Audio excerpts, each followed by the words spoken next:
Good evening. Let's turn this up and get myself sorted. I did a presentation the other day and my audio was turned down so low I could hardly hear myself when I played it back. And I'm a little bit croaky today, so please excuse me. My name's Gill Fountain and I work with 38 Partnership. It is my own business. We provide branding and marketing and do visibility training. My webinars are really on visibility, how to create and increase the number of people, potential clients seeing your business. Now, I've named this presentation tonight, The Best Company May Not Always Win the Client. And I have to say that I've had sort of several stories mulling around in my head about stories that I've learned over the time, things that I've realised over the time that helps you to win clients. But I've also got a few clients at the moment that are brilliant businesses, absolutely wonderful products and services, people to work with.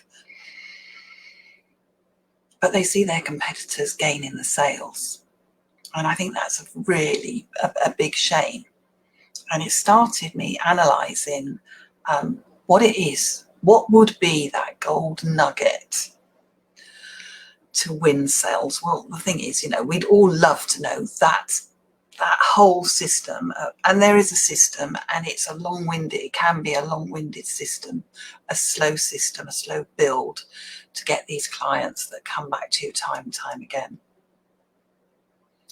So there's two stories that I was going to tell you. One I'm going to tell you, and please don't keep me to this because quite honestly, I only remember half of it, but it's one that's been told to me time and time again. It was about two cadets that went into the military. And I think this goes back quite a way in actual fact, because I've had so many people tell me about it, but they went into the military and they got to know each other and they were in trouble and they did this, they couldn't get that right, and they decided from a very early age they'd have to do something about their reputation. They were never going to get anywhere.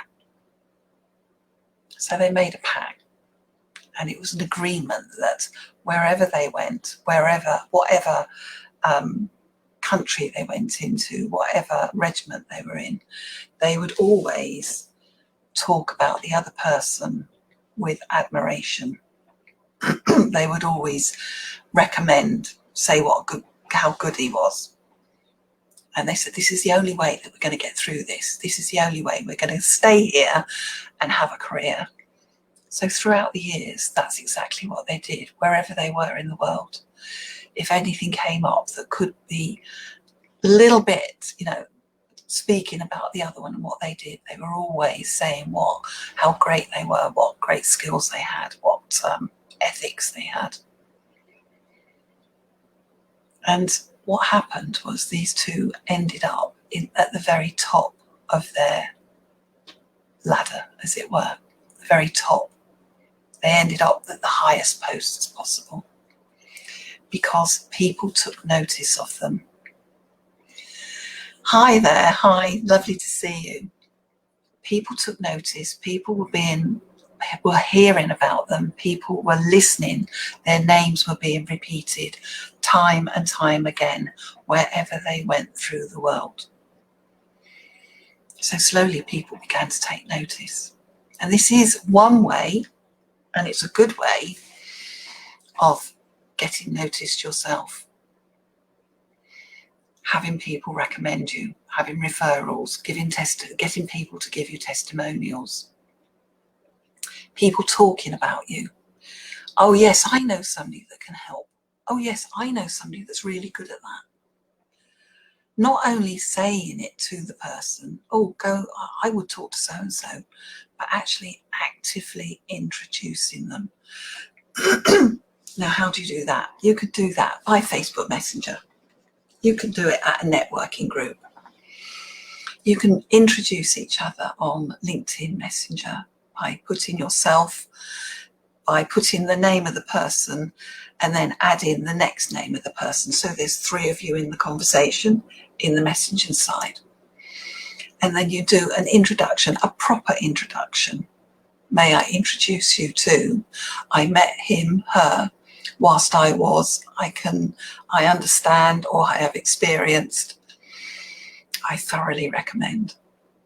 You can do it by email. It takes me a while, in actual fact. If I say I'm going to give a referral to someone, I reckon on an email can take me, 5 or 10 minutes to construct properly, to give each person the best I can possibly do.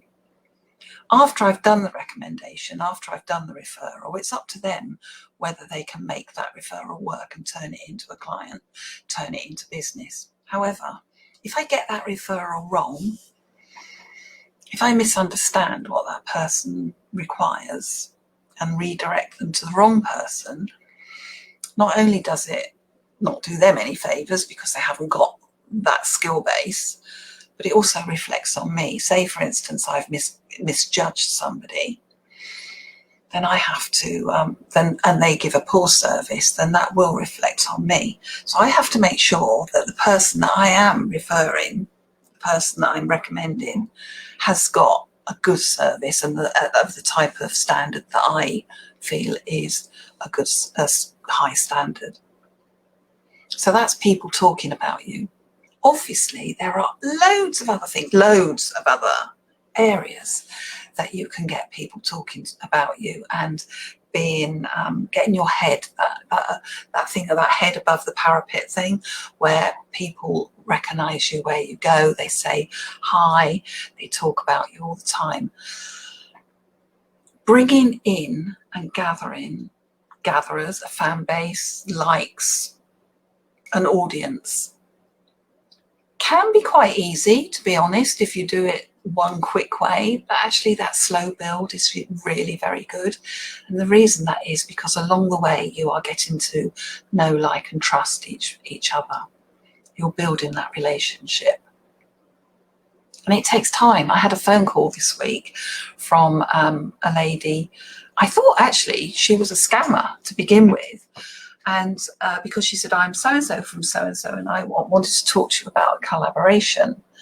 And I said, I'm really sorry. I said, I don't think I know you. And she said, no, I've not spoken to you before. I just saw your name and wondered if we could work together. And I said, well, I really don't work. I don't do collaborations with people I don't know. I usually take my time to talk to them. And she said, oh, could you just give me your email and I will send something through to you? And I said, I'm not going to give you my email. If you want to tell me what your website is, I'll spend a little bit of time and look at your website, but I'm not giving you my email. But then she said, would you mind if I linked with you, connected with you on LinkedIn? And I thought, oh, actually, perhaps this lady has done her homework. Perhaps I'm not the 1,000th telephone call she's made today. And I said, yes, do, connect with me on LinkedIn. And if you do that, I will look. Anyway, within 5-10 minutes, she had connected with me on LinkedIn. So I have looked at her, but I'm still not going to collaborate with her because I don't know her. I don't know what standard she works to. And, it's going to be a slow build. I'm not one of these people that sort of just jump in and say, yes, here I am, use all my skill base and my services. Why don't you? So, yes, you do have to gather the type of people around you that will be your promoters, your supporters, your collaborators, and your clients. And you do get people that have got tens of thousands of people on their mail lists, and you may only have a very small database. But if that database are people that know you, will already buy in from you and will come back to you repetitively and introduce you to their friends, then your business will grow. And as their friends come in, you add them to your database. It may not be it may not hit the target that you have in your mind that you wanted the first few months. But that slow build with the right people, the people that will help you, will hold you instead as you go through. Because it's funny how many times the first few clients, the first regular clients, the ones that are really loyal, actually stay with you for a very long time. So you can have somebody that flits in and spends, I don't know, $20 with you.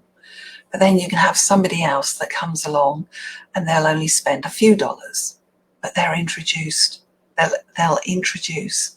their friends, their family, they'll talk about you. And if you added up all of those sales, they are vast compared to that one that zipped in, spent their $20 and zipped back out again. Hello, Marilyn.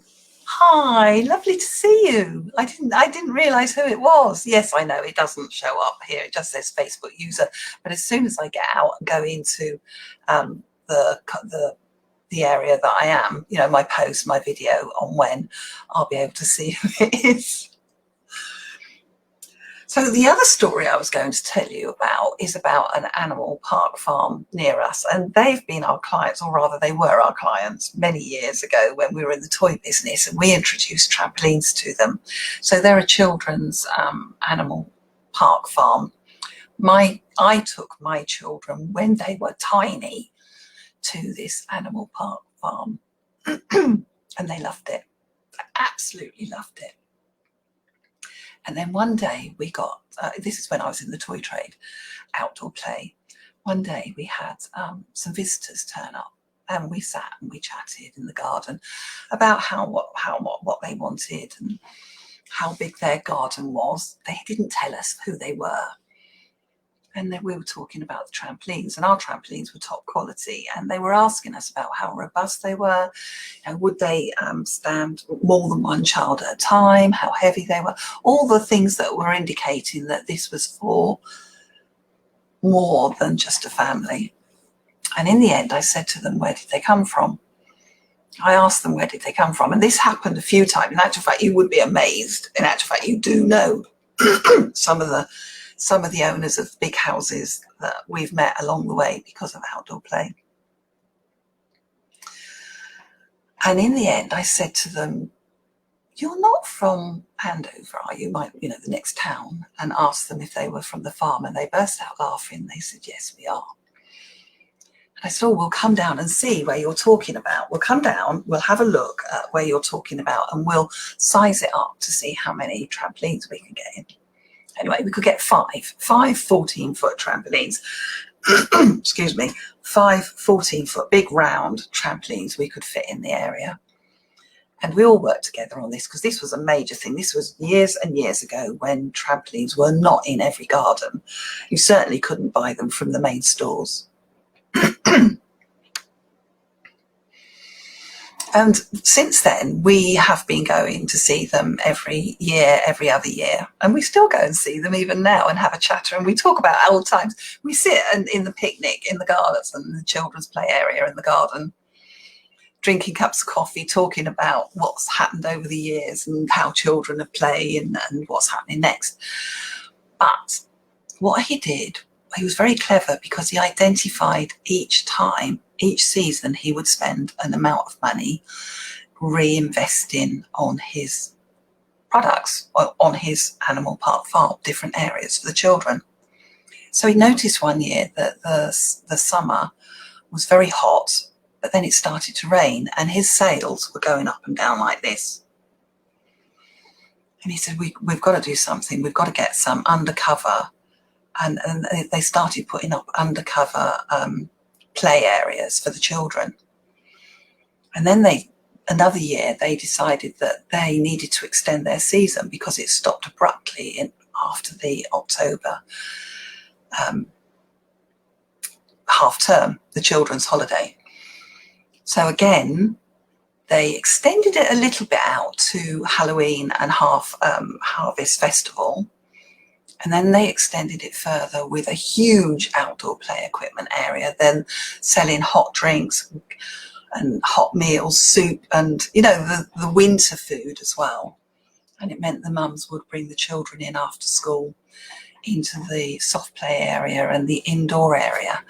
And they have got a 12-month, all the year round service because they open every day except I think for Christmas Day. And it was because they'd identified what their audience, they'd identified what their audience wanted, and the lack of sales in the different seasons of the year, and what they could do to give them a boost. And we spent many times, absolutely many times, sat down there saying, right, let's think about where we go next. You know, what can we do next? What can you do next? And one year we got down there and they brought in a whole load of meerkats. So these meerkats had babies. And we said to him, why don't you put a webcam up? You know, put a camera up. The children will love it. Oh, I don't know if it'll work. It's not going to cost you anything. Put a webcam up. And that's what they did. So throughout lockdown, not only have they been on Instagram, loads, I mean, every day they're on Instagram, but they've been putting up little films of the meerkats, but also of the lambs, of the chickens, of the goats. They are, every single time, they are identifying their audience and what their audience wants. Also what the mums are prepared to put up with, you know, because it's not the case of the children saying, I want, the mums have to enjoy it as well. And that's what we found with the outdoor play that we had on display. If we could keep the children happy, it kept the mums happy. As long as the mums were comfortable and realised that the children were happy, it kept them. Again, it's identifying the audience and then growing the audience, because you want people to talk and talk and talk. So all those layers go out. Obviously, in the business world of, you know, the different businesses that we have, being able to see people online and proving that credibility is vital. And yes, I am pulling a late nighter. This is my normal time, in actual fact. 10 o'clock UK time is my normal time. And so yeah, no, this is me every Wednesday at 10 o'clock in the UK, and I think it's 5 o'clock EST. But yes, it's all about gathering those audiences round. So the thing there is, you may be the best company, you may have the best products and services, the best webinars, the best workshops, but if the clients that you are attracting are not your type of client, you're not likely to get the huge numbers. So that's the difficult part, is identifying and using the same sort of terminology that your client, your ideal client, will use, being where they will be, or being where they will look for you. That's where you start to get the increase in numbers. It is about communication. If you're good at networking, go to networking. If you're not good at networking, learn how to be good at networking. Talk to people, get to know people, help people, don't sell at people. Oh my word, it goes on and on and on. However, at the end of the day, people buy from people, and they do. You can have a row of companies, a list of competitors, all supplying nearly the same product, the same service. There'll be little tweaks here and there, but you are unique. And the person that comes to you is because they like your way of working. They like your product. They've probably watched you for many months before they approach you or buy from you. But it is all about you and how you come across and how friendly you are. It's hard work, isn't it? It is. It can be hard work, but you know, the other thing is, of course, if you love your job and you love your business, that comes over. Absolutely. Equally, if you're not a bit sure, not slightly sure about a service that you're giving, or you actually don't like your job, or you've had enough, that does come over in your talking and your body language and the way you speak. It does, you know, unfortunately, it's really hard to hide when you've decided that you've had enough and you're going on to do other things. But again, the enthusiasm when you do love your work does shine through. Now, was there anything else I wanted to say?